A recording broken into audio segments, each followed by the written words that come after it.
Hello friends, GS की श्रृंखला में मैं आपके लिए विश्व के प्रमुख संगठनों में आज दो संगठन की आपको संक्षिप्त में जानकारी दूंगा और दोनों ही ये संगठन अत्यंत ही महत्वपूर्ण हैं।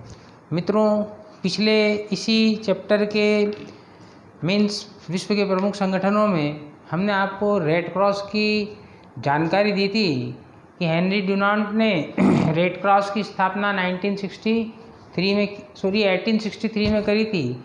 8 मई को उनका बर्थडे होने के उपलक्ष्य में जो है रेड क्रॉस दिवस मनाया जाता है। उनको 3 बार नोबेल अवार्ड प्राप्त हुआ था पर्टिकुलर रेड क्रॉस संस्थान को, 1917, 1944 और 1963 में। जबकि रेड क्रॉस के संस्थापक जो हेनरी डुनांट साहब थे उनको प्रथम नोबेल अवार्ड मिला था। मतलब नोबेल अवार्ड प्रारंभ ही हुए थे और शांति का नोबेल अवार्ड मिस्टर पासी के साथ उनको संयुक्त रूप से मिला था। तो उसी कड़ी में आज हम आपके सामने लेके आए हैं एमनेस्टी इंटरनेशनल और IAEA। आज इन दो के बारे में हम संक्षिप्त जानकारी प्राप्त करेंगे और निश्चित रूप से ये आपके लिए अत्यंत ही महत्वपूर्ण फ्रूटफुल होगी। इसको आप देखिए, पूरा एक एक लाइन सुनिए। देखिए, एमनेस्टी इंटरनेशनल इसकी स्थापना जुलाई 1961 में लंदन में की गई थी। लंदन ब्रिटेन में इसका अभी भी मुख्यालय है। इसके फाउंडर हैं पीटर बेंसन। कौन है फाउंडर? पीटर बेंसन इसके फाउंडर हैं मित्रों। और इस संस्थान को, एमनेस्टी इंटरनेशनल को 1977 का नोबेल शांति पुरस्कार प्राप्त हुआ मित्रों। और एमनेस्टी इंटरनेशनल का जो महत्वपूर्ण उद्देश्य वो ये है कि मानवीय मूल्यों एवं मानवीय स्वतंत्रता को बचाने के लिए, भेदभाव मिटाने के लिए शोध एवं प्रतिरोध करना और हर तरह के मूल्यों के लिए लड़ना। देखिए, ये इसके नीचे हमने यहाँ उद्देश्य भी लिखा हुआ है, आप स्क्रीन को भी पढ़ सकते हैं आराम से। फिर आप समझिए, इसके अंदर एमनेस्टी इंटरनेशनल को जो है 1977 का नोबेल शांति पुरस्कार प्राप्त हुआ। देखिए, इसका मुख्यतः 3 उद्देश्य हैं: मानव अधिकारों की रक्षा करना और मुख्यतः जो प्रताड़ित कैदियों को जो प्रताड़ना दी जाती है जेल में बंद करके, बंदी गृह में बनाकर, उनको उनके अधिकारों के लिए लड़ना, उनकी आवाज़ उठाना। मुख्यतः तो ये कैदियों की अधिकारों की रक्षा करता है, परंतु एमनेस्टी इंटरनेशनल जो संस्था है अंतर्राष्ट्रीय स्तर पर जो है मानव अधिकारों की एक संस्था है।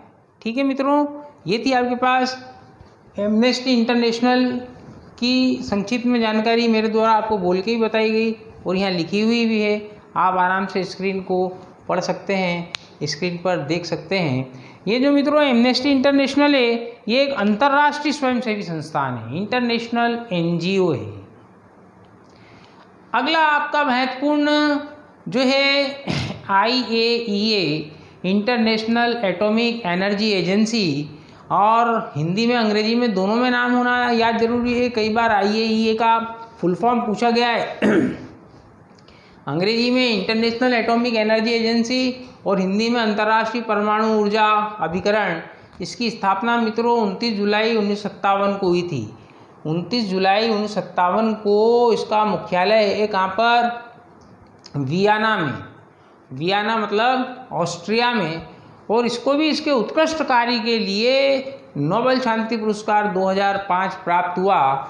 इस IAEA के 3 अंग हैं मित्रों: board of governance, general Congress जहाँ पर आम सभा होती है, और सेक्रेटरीट मतलब सचिवालय। इसके 3 मुख्य कार्य हैं: सुरक्षा, विज्ञान एवं प्रौद्योगिकी और परमाणु ऊर्जा का सुरक्षित उपयोग। अब थोड़ा सा मित्रों इसकी जानकारी ले लीजिए। IAEA की अतिरिक्त जानकारी जो बोर्ड पर लिखना संभव नहीं होता, बताया जा सकता है कि ये IAEA UNO का कोई अंग नहीं है, ना ही ये UNO के अधीन कार्य करता है। लेकिन प्रत्येक वर्ष जब UNO की महासभा का का कार्य चलता है सितंबर के अंदर, तो IAEA अपनी रिपोर्ट महासभा को और सुरक्षा परिषद को देता है, सिक्योरिटी काउंसिल और general assembly, United nation general assembly. अब समझिए आप IAEA का गठन क्यों किया गया। IAEA का नाम से स्पष्ट है, इंटरनेशनल एटॉमिक एनर्जी एजेंसी। मित्रों, पूरे विश्व के अंदर अधिक से अधिक हथियार बनाने की होड़ लगी हुई है और प्रत्येक राष्ट्र चाहता है कि वह भी परमाणु संपन्न देश हो। तो जो परमाणु संपन्न देश हैं या नहीं, लेकिन जिनके पास परमाणु ऊर्जा बनाने की ताकत है, तो IAEA का कहना है कि यदि आपके पास, जिससे आपके पास एटॉमिक एनर्जी बनती है, वो एलिमेंट है आपके पास यूरेनियम और उसी श्रृंखला के आगे, तो उसका उपयोग आप सुरक्षित ऊर्जा बनाने में कीजिए, ना कि परमाणु बम बनाने में कीजिए। ठीक है। और इसने अपने कार्यक्रम को विस्तार कैसे दिया मित्रों, ये बनी थी 1957 के अंदर। रूस के अंदर एक बार चेरनोबिल के अंदर क्या हुआ था कि एक दुर्घटना घट गई थी, और वो घटी थी दुर्घटना, एक मिनट याद करने दीजिए, 1986 में रूस के चेरनोबिल में, उनके प्लांट में, परमाणु प्लांट के अंदर एक परमाणविक एक्सीडेंट हो गया था। जैसा अपना भोपाल में, भोपाल गैस कांड में मिग गैस जो है निकल गई थी, लीकेज हो गया था, इससे हजारों लाखों आदमी मर गए, मवेशी मर गए थे। तो यहाँ इसके अंदर भी जो है सन चेरनोबिल, मतलब आपके पास सोवियत रूस में चेरनोबिल नामक स्थान 1986 में वहाँ परमाणविक ऊर्जा लीकेज हो गई थी, जिससे वहाँ पर बहुत ही दुष्प्रभाव वहाँ के एटमॉस्फेयर में फैल गया और वहाँ के जो नागरिक हैं उनको काफ़ी जो है कठिनाइयों का सामना करना पड़ा। तो उसके बाद 1986 के बाद IAEA ने प्रभावपूर्ण ढंग से कार्य करना प्रारंभ किया और परमाणु से किस किस प्रकार की हानियां हो सकती है वो सब बताया। मित्रों, ये थी जानकारी आपके पास एमनेस्टी इंटरनेशनल और IAEA की। आप देख लीजिए, इन दो ही संस्थानों को नोबेल अवार्ड मिले हुए हैं। ये आपने एमनेस्टी इंटरनेशनल को 1977 का और आपके IAEA को वर्ष 2005 का नोबेल शांति पुरस्कार प्राप्त हुआ है।